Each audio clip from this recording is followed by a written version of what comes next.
Hello everyone, welcome to Thrive institute of education online classes. और आज मैं आपको कराने वाला हूँ एक और सिलेबस जो बहुत ही काम का सिलेबस है। एक्चुअली ये सिलेबस 3 कंबाइंड चैप्टर्स का मिश्रण कह सकता हूँ मैं आपको। आज मैं आपको कराने वाला हूँ वेदर, ऑल वेदर और एवरीथिंग वेदर। ये सारे चैप्टर मिलकर एक बहुत अच्छा कॉन्सेप्ट क्लियर करते हैं और बहुत अच्छा सा कॉन्सेप्ट बनाते भी हैं।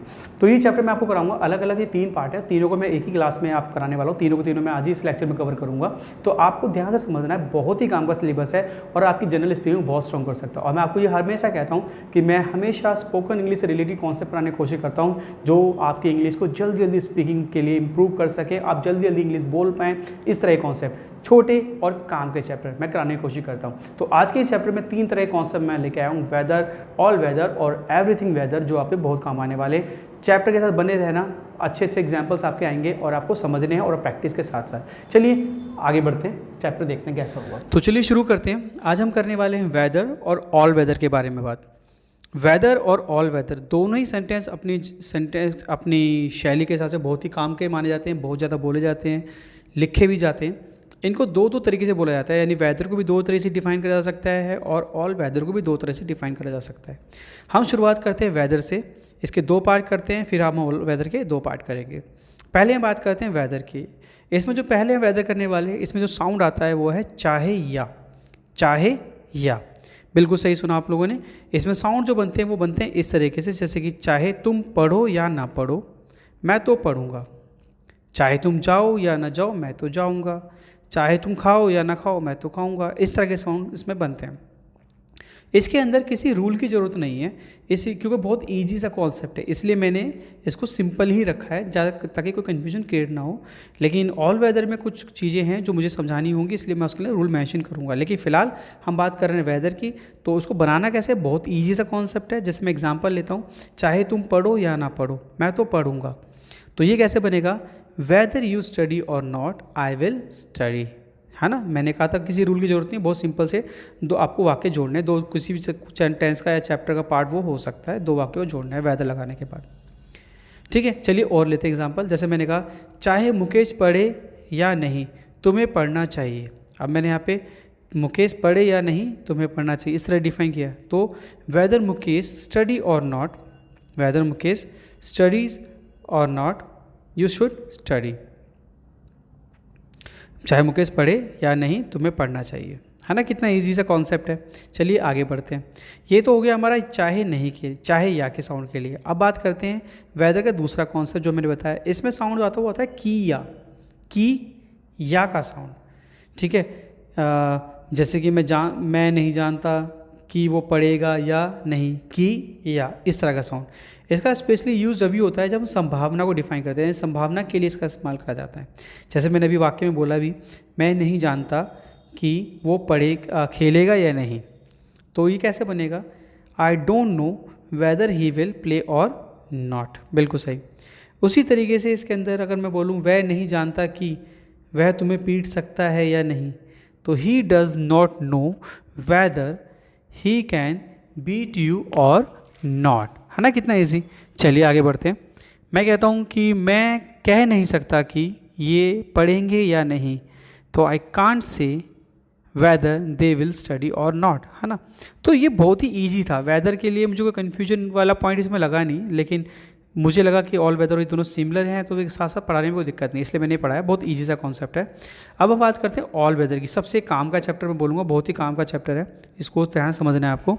ऑल वेदर साउंड तो वही है, चाहे, जैसे मैंने बताया था चाहे या नहीं।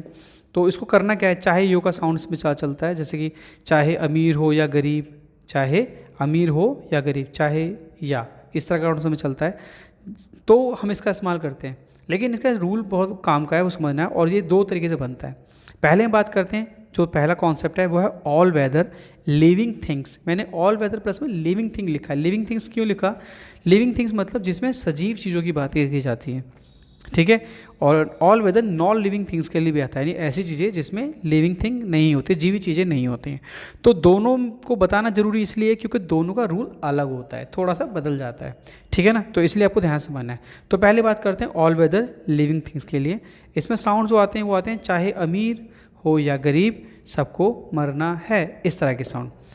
तो उसका रूल कैसा होगा देखिए। इसमें आपको क्या करना, आपको ऑल लगाना है, प्लस में कोमा, ये लगाना बहुत ज़रूरी होता है रिटर्न करते वक्त, प्लस में वेदर, प्लस में प्लूरल नाउन, प्लस और, प्लस द, प्लस फिर से प्लूरल नाउन, फिर कोमा और फिर रिमेनिंग ऑब्जेक्ट, यानी जो बचा हुआ हमारा ऑब्जेक्ट होता है। मैं दोबारा बोलता हूँ, all plus comma plus whether plus plural noun plus और plus the plus plural noun plus comma plus में रिमेनिंग ऑब्जेक्ट, ये हमारा रूल है। अब इसको सेंटेंस को बनाना कैसे, इस रूल की मदद से देखते हैं। जब मैंने सेंटेंस बोला था चाहे अमीर हो या गरीब सबको मरना है, तो ये कैसे बनेगा, ऑल प्लस में कोमा, ध्यान रखना कोमा का आपको बोलते वक्त मैं ना एग्जाम्पल लेते बोला नहीं जाता, क्योंकि नॉर्मली कोमा को कोई बोलता नहीं, ऑल कोमा प्लस ऐसा कोई नहीं बोलता, लेकिन रिटर्न में काम आता है। तो अगर मैं ना बोलूँ तो आपको ध्यान रखना, रूल में ये मेंशन किया है, लिखते वक्त जरूर लगाना है। तो ये बनेगा all whether poor or the rich have to die, यानी सबको मरना ये निश्चित है। चलिए आगे बढ़ते हैं। चाहे नेता हो या पुलिस सब बेईमान है, चाहे नेता हो या पुलिस सब बेईमान है, तो ऑल वेदर पॉलिटिशियन और द कॉप्स आर डिसऑनेस्ट। अब इसमें एक चीज़ नोट करिए आप दोबारा से, चाहे पुअर या रिच की बात करें, चाहे पॉलिटिशियन या कॉप्स की बात करें, ये जीविंग थिंग यानी जीवित यानी सजीव चीज़ें हैं, लिविंग थिंग्स हैं, है ना। तो इनके बारे में जब भी हम बात करेंगे तो हमेशा ऑल वेदर लिविंग थिंग वाला फॉर्मेट ही यूज़ करना है, जो मैंने आपको लिखवाया है।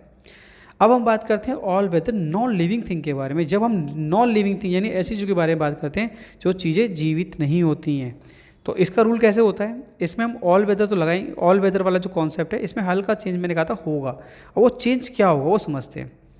देखिए इसमें हम क्या करते हैं, एवरीथिंग, एवरीथिंग लगाएंगे, प्लस में कोमा, प्लस में वेदर जो है हमारा ऑल वेदर में से ऑल को हटा देंगे, बिल्कुल सही।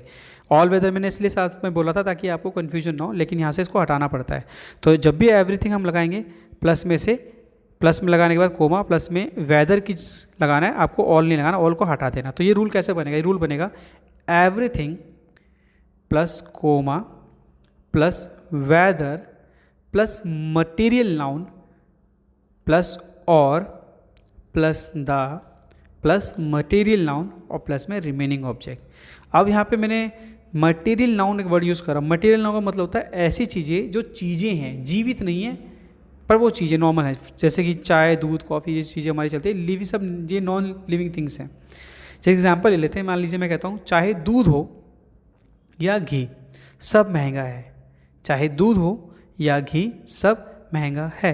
तो ये कैसे बनेगा, एवरीथिंग आपको लगाना है पहले, प्लस कोमा, ध्यान रखना है आपको, एवरीथिंग वेदर मिल्क और घी इज कॉस्टली, है ना, कितना इजी।